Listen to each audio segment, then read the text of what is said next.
What's up guys, Chef Cavalier, ATHLEAN-X.com, and I fucking hate planks. There, I said it. I've got your attention too, probably. The fact of the matter is this, it's not that the exercise is that bad, it's actually good exercise for those that it's challenging for.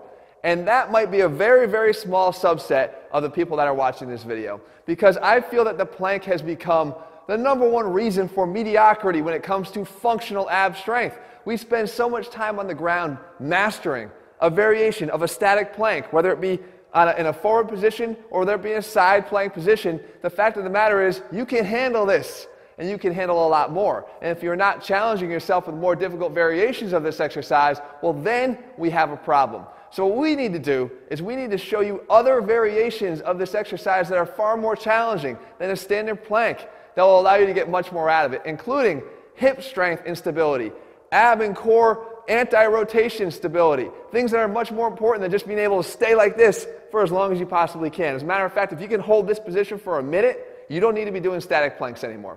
So what should you be doing? Well, you can start doing what I'm doing here.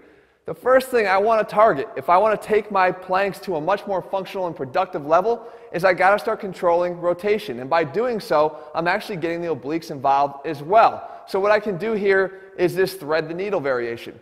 Now as I come through, I'm getting top-down rotation. I'm keeping my legs static, and I'm moving from the top, rotating from the top on the bottom.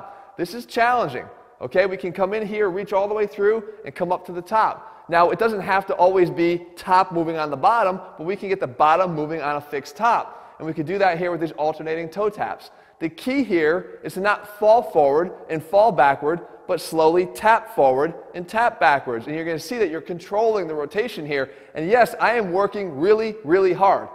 We can also elevate the plank a little bit here too and have a hip drop. Now when we do the hip drop here, I can get rotation of just the hips. So now we're focusing on a hip rotation down, and then as I'm lifting up, I'm not just lifting statically straight up and down, I'm getting the rotation component here too. That is overlooked, and I'm telling you, you can do this. You can do this, but you have to start opening your eyes to the possibilities that you can do a lot more than just hold a static side plank. Beyond that, hip strength. My God, we have the weakest hips going. So it's an epidemic, along with glute weakness, that we have to be able to address this weakness in our hips. And we can do it with a side plank.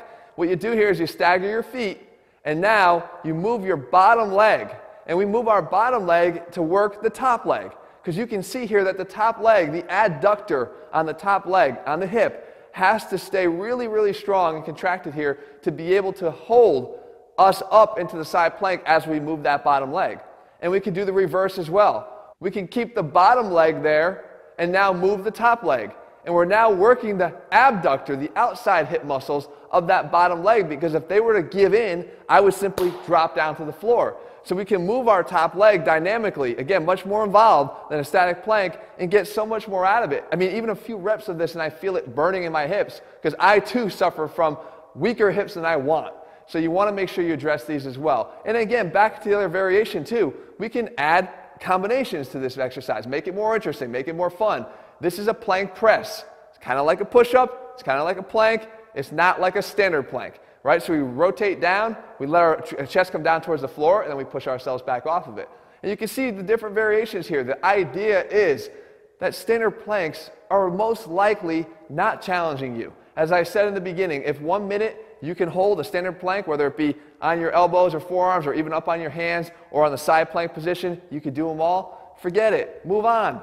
It's going to hold back the level of strength that you can develop, and more, like I said in the beginning, your functional ab strength, because they're meant to do a lot more than just hold us in one position. And as I said, don't let them bring you down and cause you to have mediocre ab strength when you have so much more in you.